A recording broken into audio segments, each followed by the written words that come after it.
Mereka bertanya kepadamu wahai Muhammad tentang apa yang mereka infakkan. Ya kan? Apa jawabannya? Andre? Qul ma anfaqtum min khairin falil walidaini. Apa yang kau infakkan dari kebaikan yang kau punya? Pertama, buat orang tua kamu dulu.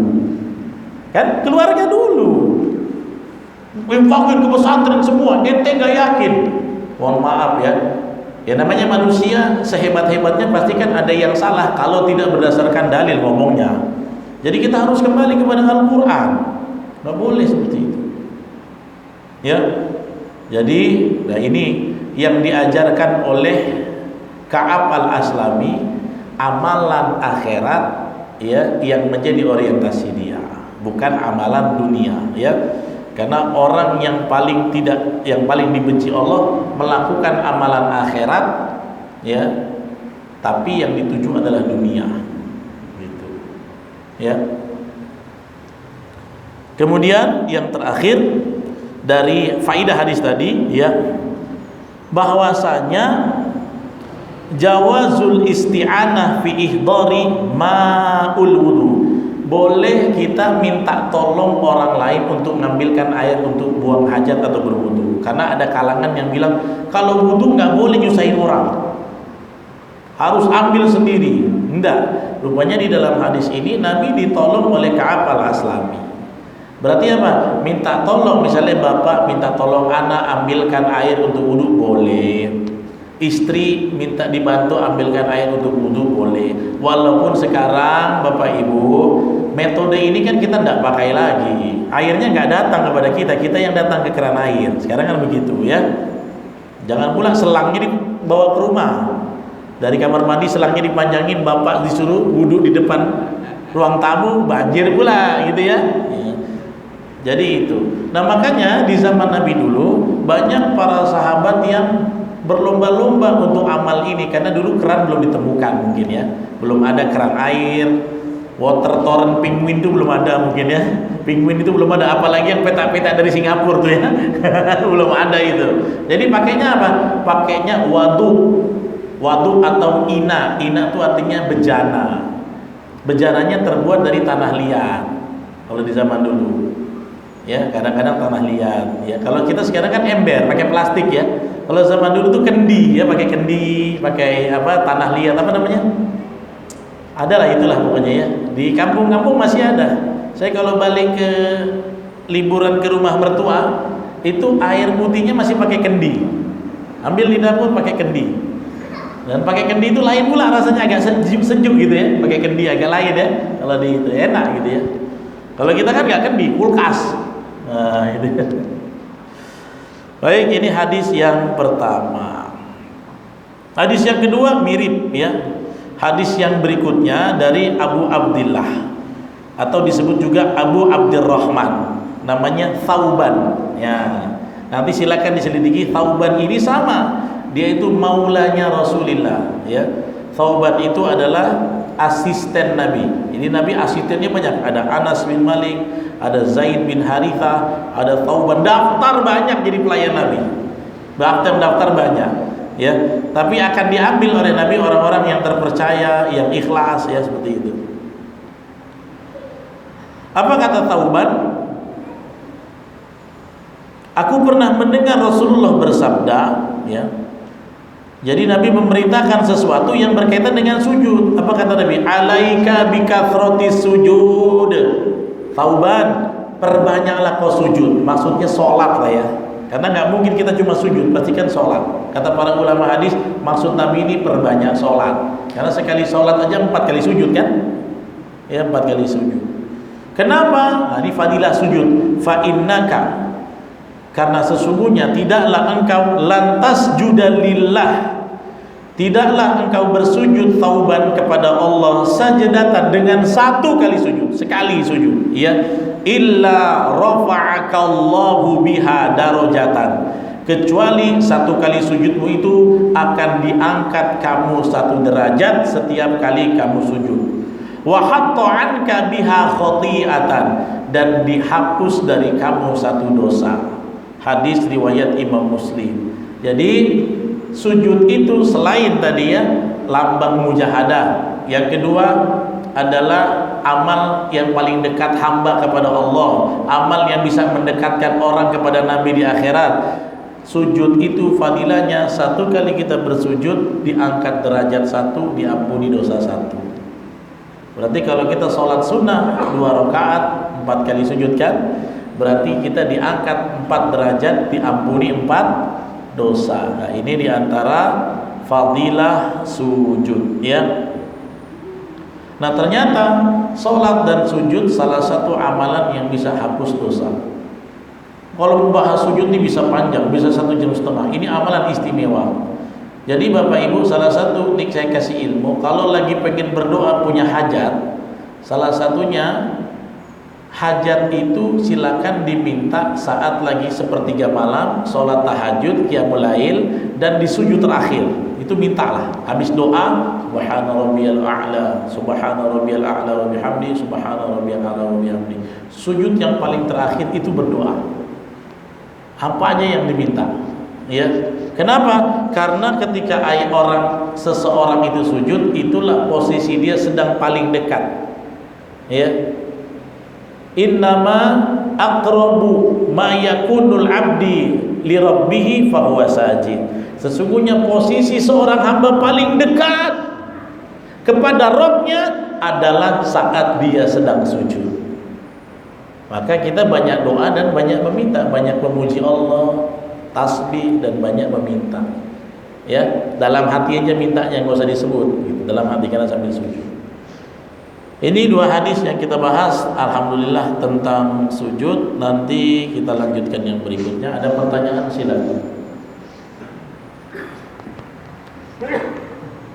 Ya, silakan. Nggak ada mikrofon ya. Andre. Bentar ya, nanti diambilin mic dulu.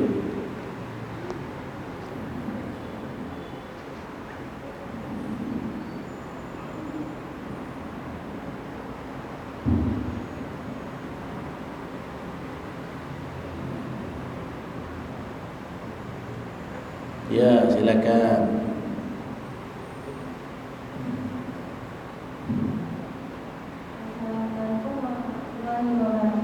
Waalaikumsalam.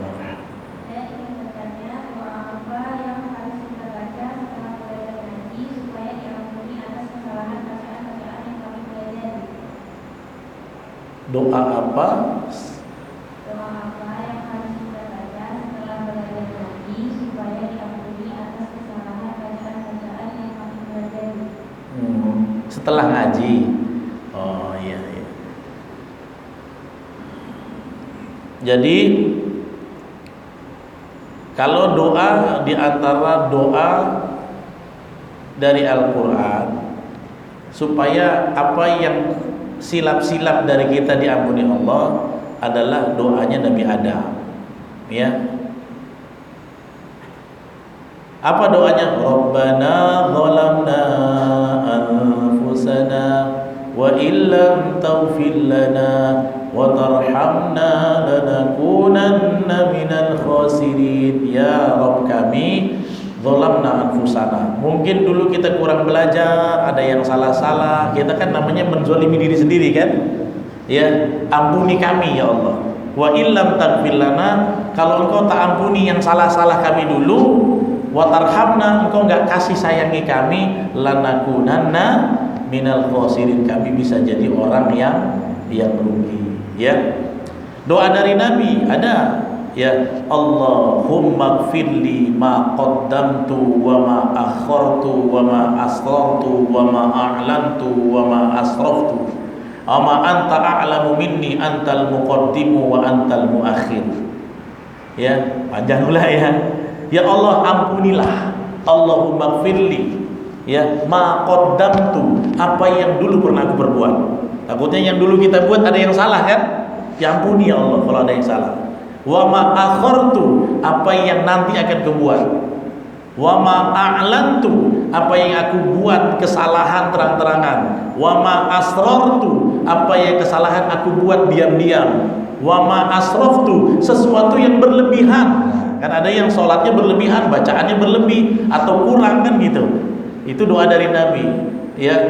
Kemudian wama antal muqaddimu, ya, engkaulah yang mengawali, wa antal muakhiru, engkau yang mengakhiri, la ilaha illa anta. Itu doa dari Nabi, ya. Kalau dari ulama ada ulama Indonesia bikin doa.